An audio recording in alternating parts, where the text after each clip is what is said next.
அற்பமான ஜந்துவாயிருந்தும் கோடை காலத்திலே தங்கள் ஆகாரத்தை சம்பாதிக்கிற எறும்பும். நீதி 30:25. எறும்பு ஒரு அற்பமான ஜந்து ஆகும். அது நம் கால்களில் மிதிக்கப்பட்டாலும் வாய் பேசாமல் பொறுமையாய் சகித்துக் கொள்ளுகிறது. சுறுசுறுப்பாக இயங்குகிறது. முதலாவது, அது தன் காலத்தை அறிந்ததாயிருக்கிறது. இரண்டாவது, மிக ஜாக்கிரதையோடு காலத்தை பிரயோஜனப்படுத்திக் கொள்ளுகிறது. மூன்றாவது, நிகழ்காலத்திற்காக மட்டுமல்லாமல் எதிர்காலம் ஒன்று உண்டு என்று அறிந்து உழைத்து சேமித்து வைக்கிறது. மாரி காலத்திற்காக ஆயத்தப்படுகிறது. அதுபோல நீங்கள் பூமியில் இருக்கும் போதே பரலோகத்தில் உங்களுக்கு பொக்கிஷங்களை சேர்த்து வையுங்கள். நித்திய வீடுகளிலே உங்களை ஏற்றுக்கொள்வார். உண்டாகும்படி சம்பாதியுங்கள்.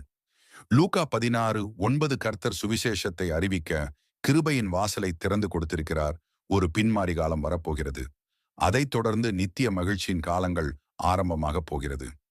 நமக்கு இந்த பூமியில் கொடுக்கப்பட்ட வாழ்நாள் மிகவும் குறைவானதுதான். ஆனால் அதன் பின் வாழப்போகிற வருடங்களோயே கோடி வருடங்கள், நித்தியமான வருடங்கள். இப்போதைய காலம்தான் இனி வரப்போகிற காலத்திற்காக நாம் பண்ணுகிற ஒரு சிறந்த காலம். இந்த காலம்தான் கர்த்தருக்காக பெரிய காரியங்களை செய்ய வேண்டிய காலம். கர்த்தருக்காக ஆத்துமாக்களை ஆதாயம் செய்ய வேண்டிய காலங்கள்.